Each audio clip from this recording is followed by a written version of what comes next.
सारी सूरत हाल है, वहां हुकूमत के लिए एक परेशानी की बात माशी सूरत हाल भी है। और अब तो वफाकी वजीर खजाना औरंगजेब साहब जो हैं, उनकी तरफ से भी ये बाकायदा ये कह दिया गया है कि जी हमारे जो कर्जे हैं वो रीशेड्यूल नहीं हो रहे। हुकूमत ने पहले भी मुख्तलिफ ममालिक से ये दरख्वास्त की थी कि उनके कर्जे रीशेड्यूल हो जाए, यानी जो अदायगियां उन्होंने फौरी करनी हो वो उनको थोड़ा सा आगे बढ़ा दिया जाए। इसी तरीके से ये भी पहले फेवर्स मिलती रही हैं हुकूमत को कि कुछ ममालिक खासतौर पर सऊदी अरब की तरफ से भी कुछ खास अमाउंट जो है वो पाकिस्तान के खजाने में रखवा दी जाती है। भले आप वो उसको यूज करें ना करें, लेकिन वो ज़र मुबादला के ज़खायर के तौर पर वहां पर मौजूद रहते हैं। तो अब वो वाली सहूलतें भी नहीं हैं। उधार तेल की सहूलत भी मिली हुई थी, अब उसमें भी ऐसा लग रहा है कि कुछ मुश्किलात दरपेश हैं।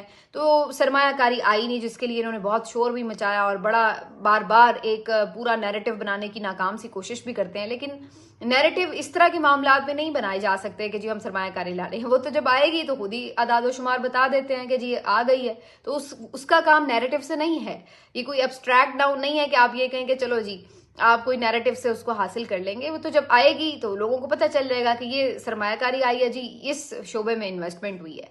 अब वो सरमायाकारी आई नहीं है और बाकी जो ममालिक है वो उस तरीके से ताउन करते दिखाई नहीं दे रहे। तो जिसकी वजह से औरंगजेब साहब जो हैं उन्होंने तो ये तक कह दिया है कि लोग खुद आवाज उठाएं, ठीक है ना। यानी उन्होंने हाथ अपने खड़े करते हुए ये कह दिया है कि जो मजीद अगर टैक्स लगाना पड़े या ऐसा कुछ हो तो लोगों को तो खुद आवाज उठानी चाहिए कि जी हमारे साथ क्या हो रहा है। इनकी टोटल पॉलिसी ही सच बताऊं तो समझ में नहीं आती। वैसे तो मुझे अभी तक यही नहीं पता कि मईशत की पॉलिसी है क्या हुकूमत की, ना किसी ने आके बताया है कि ये हमारी पॉलिसी है, ये हमारी प्रायोरिटीज हैं। ये हम देखिए कि आपको बिजली के बिल बढ़ाने पड़ रहे थे तो आपने कहा जी ठीक है हम वक्ती रिलीफ दे दिया 2 महीने का, उस पर आपको डांट पड़ गई IMF से। तो आपने कहा कि चलो जी अब जो हम आगे सोलराइजेशन करेंगे उसकी वजह से हम कुछ लोगों को रिलीफ दे सकेंगे। लेकिन सोलराइजेशन आप करेंगे तो फिर जो बिजली के बिलों के मद में आपने पैसे इकट्ठे करके पेमेंट्स करनी थी वो कहाँ जाएंगी, आपका सर्कुलर डेट कैसे खत्म होगा, ये चीजें आपको फिर नहीं पता है। इसका आपने कोई ऑल्टरनेटिव प्लान बनाया हुआ है या नहीं वो आपने नहीं